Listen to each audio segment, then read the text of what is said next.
my name is Kathy, and today I'll be continuing the music arranging portion of the music theory material. But before I do, I wanted to tell you that I have a great many videos now on many different topics, and so I've decided to make several different video playlists so that it's easier to find the videos of greatest interest. So please check out my playlist page. Before you begin this material, it's important that you go through all the basics of theory playlist material. For this portion of the music theory material, we will be using Sylvia Woods' Music Theory and Arranging Techniques for Folk Harp's book. This is a wonderful book that you will thoroughly enjoy.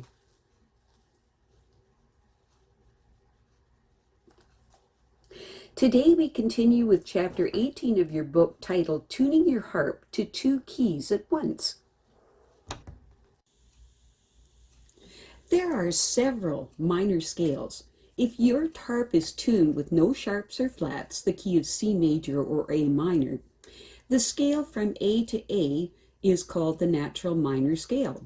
It has half steps between the second and third notes and between the fifth and sixth notes, as illustrated at the top of page 76 of your book.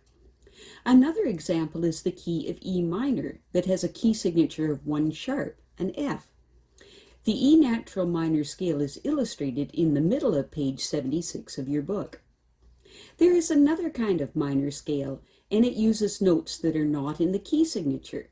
The harmonic minor scale raises the seventh note of the natural minor scale by 1/2 step. This gives us a skip of 1.5 steps between the sixth and seventh notes, with a half step between the second and third notes. The fifth and the sixth notes, and also the seventh and eighth notes, as illustrated at the bottom of page 76 of your book. It is not uncommon to find pieces written in the key of A minor with lots of G sharps thrown in. This is because these pieces are based on a harmonic minor scale instead of a natural minor scale. The problem with playing these pieces on the folk harp is that you need to have some G sharps, and you also need to have some G naturals. If you want to also play C major chords, G major chords, or E minor chords. Sometimes these G sharps only show up in the chords, but sometimes they are in the melody as well. If the sharps are in the melody, just using neutral chords cannot fix everything. The way to solve this problem on the folk harp is to tune some of the G's on your harp natural and tune some of the sharps with your sharping levers. Let's try this on the French recipe song, Fish Gâteau. It is called a recipe song because the words explain how to prepare gâteau, a dish of dough with creamed fish that is on page 77 of your book. First of all, notice that the G above middle C is sharped throughout the melody, so that you will need to sharp the G on your harp. However, if we look at the chords, we will see that we need a C chord and a G chord, both of which need G naturals. Therefore, we will leave the G below middle C as a G natural. Look at the E chords, E major chords, where they have been circled. E major chords need a G sharp. These chords are circled as a reminder that you can't play a G note in the left hand in these chords because the G below middle C is tuned as a natural. Therefore, these chords need to be neutral chords in the left hand by leaving out the G. However, if you look at the melody in each of these measures, you will notice that the melody will play the G sharp on the next note anyway, so the chord will sound major as it should. There is a sample accompaniment for this piece so that you can see how all of this works. An added counter melody in the second line has been added for some variety. Notice that the only G's used in the left hand were G naturals. And this is Fish Gâteau.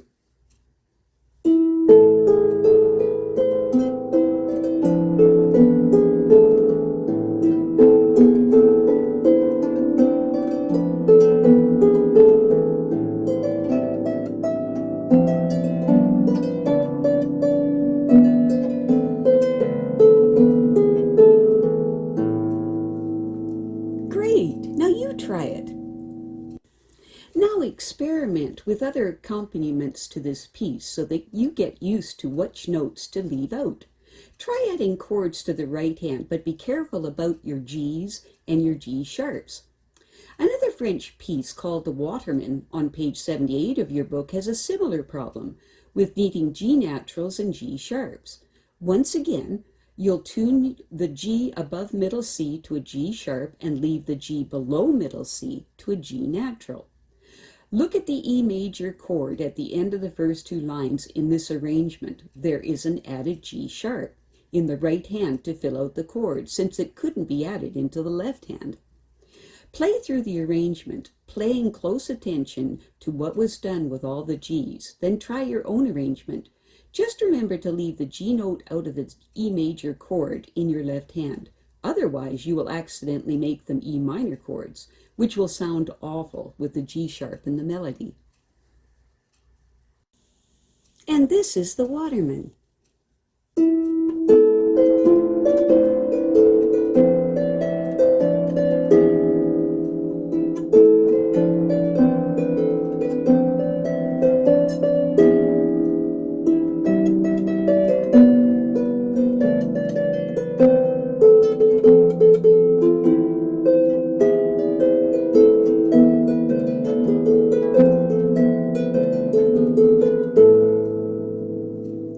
Great! Now you try it.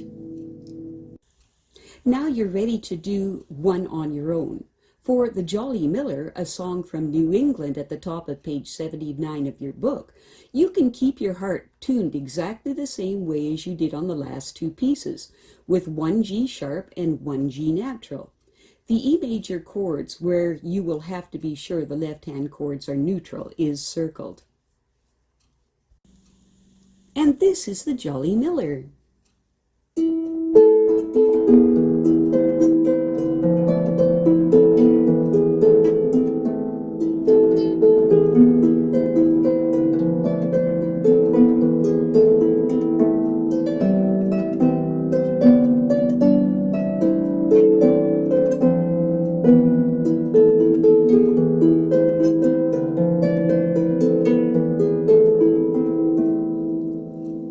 Great! Now what does your arrangement sound like? To play The Three Ravens, which is an old English ballad at the bottom of page 79 of your book, and the March of the Rudland from Wales on page 80 of your book, you can leave your harp tuned the same way as the last three songs, but you must be sure that the G and octave and a half above middle C is a G natural. In the previous pieces, we never used this G, so it didn't matter how it was tuned, but in these next two pieces you will need it, and it has to be a G natural. If you add chords to the right hand of these pieces, be careful in the measures that you have a C chord or a G chord. Be sure that you don't put in a G sharp by mistake. And this is The Three Ravens.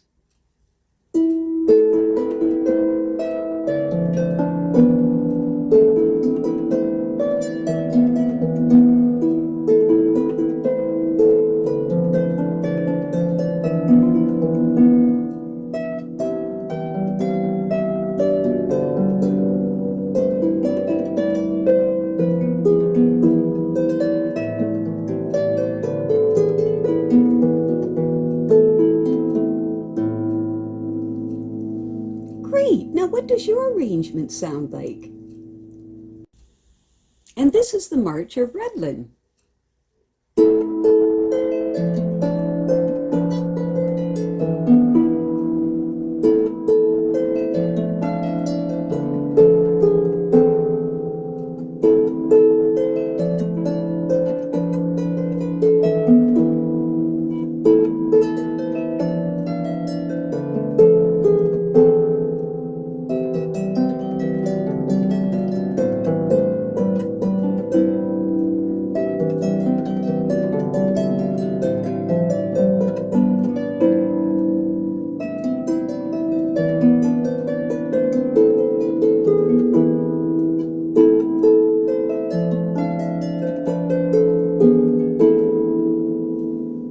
Great! Now what does your arrangement sound like? I have a great many videos now on many different topics, and so I've decided to make several different video playlists so that it's easy to find the videos of greatest interest. So please check out my playlist page. Well, that's it for now. To stay up to date with my latest videos, make sure to subscribe to this free YouTube channel by clicking the red subscribe button right below this video. Take care.